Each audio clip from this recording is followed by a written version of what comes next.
Kaj mislite? Bomo znali v prihodnje odgovoriti na vse izzive, s katerimi se sooča skupna kmetijska politika?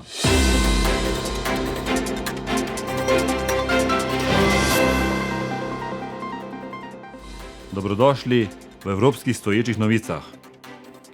Kmetijstvo Evropske unije je kljub izzivom, s katerimi se srečuje, cenjeno zaradi predelave varne in kakovostne hrane. Razvilo je visoko raven kakovosti na področju varnosti hrane, hranilne vrednosti in metod pridelave. Proizvodna struktura evropskega kmetijstva je zelo raznolika. Uspeh na področju izvoza se delno odraža tudi v pozitivni kmetijsko-živilski trgovinski bilanci. Čeprav je struktura kmetijstva v Evropski uniji zelo raznovrstna, na ta sektor ugodno vpliva dostop do enotnega trga evropskih potrošnikov. Komisija ugotavlja, da skupni pristop k spodbujanju kmetijstva prispeva k enakim konkurenčnim pogojem za kmete v Evropski uniji. Ali je to dovolj dobro za naša lokalna področja v slovenskem kmetijstvu, bomo skupaj poiskali odgovore. Kmetijski proizvodi Evropske unije so na svetovni trgi zelo konkurenčni.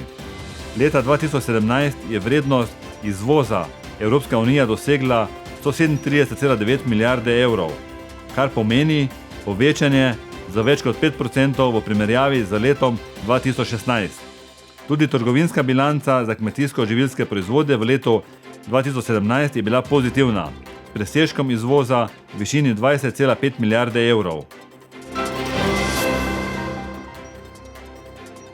Na podlagi dvostranskih sporazumov, povezanih z ambicioznim programom trgovinskih pogajanj, se je za kmetijske proizvode Evropske unije izboljšal dostop do trgovskih velesil.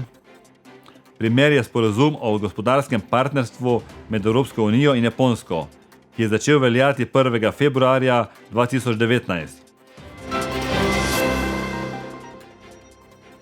Evropski parlament je decembra 2018 dal soglasje k sporazumu in tako omogočil sklenitev in začetek veljavnosti najobsežnejšega trgovinskega sporazuma v zgodovini Evropske unije, na podlagi katerega bomo viške predelane hrane lahko izvažali.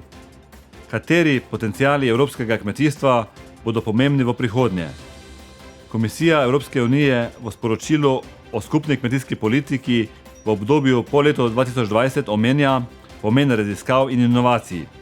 Vse bolj se poudarjajo potencialne koristi inovacij za kmetijstvo in podeželje, zlasti kako lahko naložbe v raziskave in razvoj prispevajo k povečanju produktivnosti v kmetijstvu in k trajnostnemu razvoju.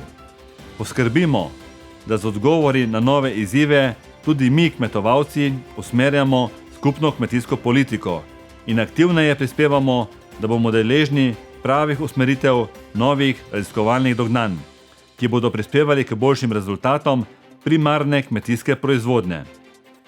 Ne živite v preteklosti, ne sanjate o prihodnosti, ampak osredotočite se na sedanjost.